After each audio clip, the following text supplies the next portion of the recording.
Well, my name is Callum. I'm design director for Jaguar Cars, working in Coventry, England. Comparing this show to the last time I was here, all these years ago, I didn't really get a chance to walk around the show last time because I was so busy, so it's very difficult to make a direct comparison. But what I will say is that the Korean car industry has certainly matured a lot more since that last show, all these years ago. Well, there's actually three things I find in Korea which are of interest to me. One is that the market here for Jaguar is very important, and one of the reasons for that is that the sedan market here is very strong still. You know, a lot of places around the world the SUVs start to dominate, but when you come to Korea, the sedan market is still very strong, and also the large sedan market is still, the luxury end is still very strong as well. So I find it interesting to see how the Korean car manufacturers are continuing to build and design all these cars. Also, we get involved in design competition with the students every year as well, which brings me here. And I do find that inspiration because some of the Korean designers, the young designers, are very good. When we do a car like this, we want to focus on both the exterior and the interior. On the exterior of this car, we have new technology in the lamps, the headlamps and the tail lamps, all LED. It allows us to create something that's a more extreme shape, which is always exciting. But I think for me, the big story in this car is the interior. We've lifted the interior up to a much higher level of luxury and technology and usability. So the big story for this really is the interior of the car.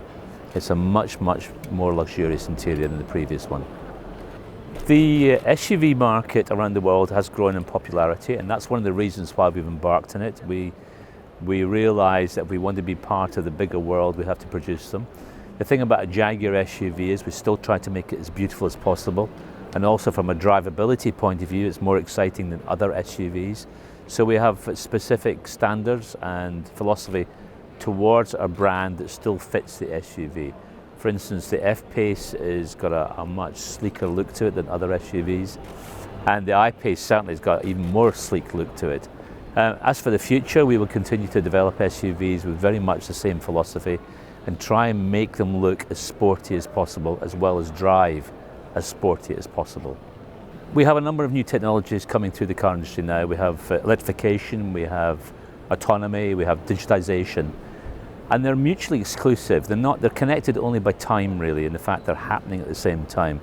In terms of electrification, it's allowing us to do cars which are of a different shape, a different type than before. It gives designers more freedom, like the I-Pace.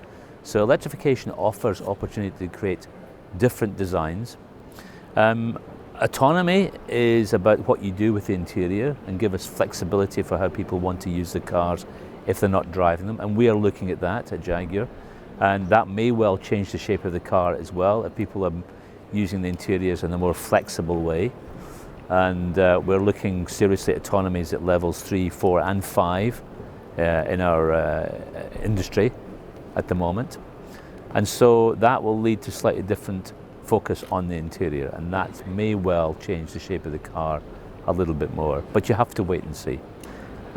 When we design a Jaguar, there are two things we need to look for in it. One is the visual beauty of the car, and of course that goes into interior as well.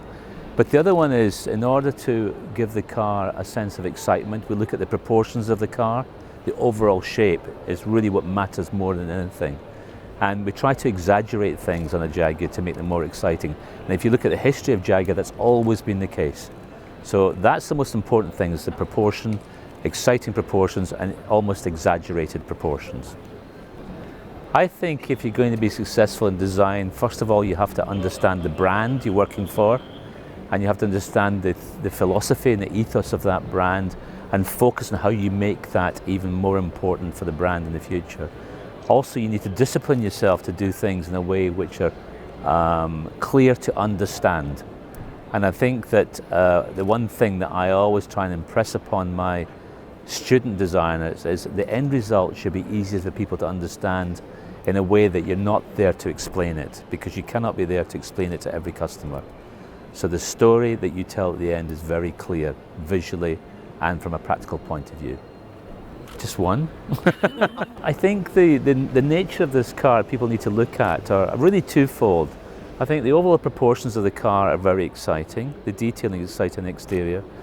The interior of the car is really something they need to go and experience and enjoy and use over a period of time to really appreciate it.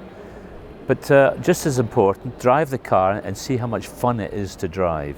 It's probably the most fun car to drive in its class. And so I think people need to get into the car, drive it and experience it for themselves rather than just look at it.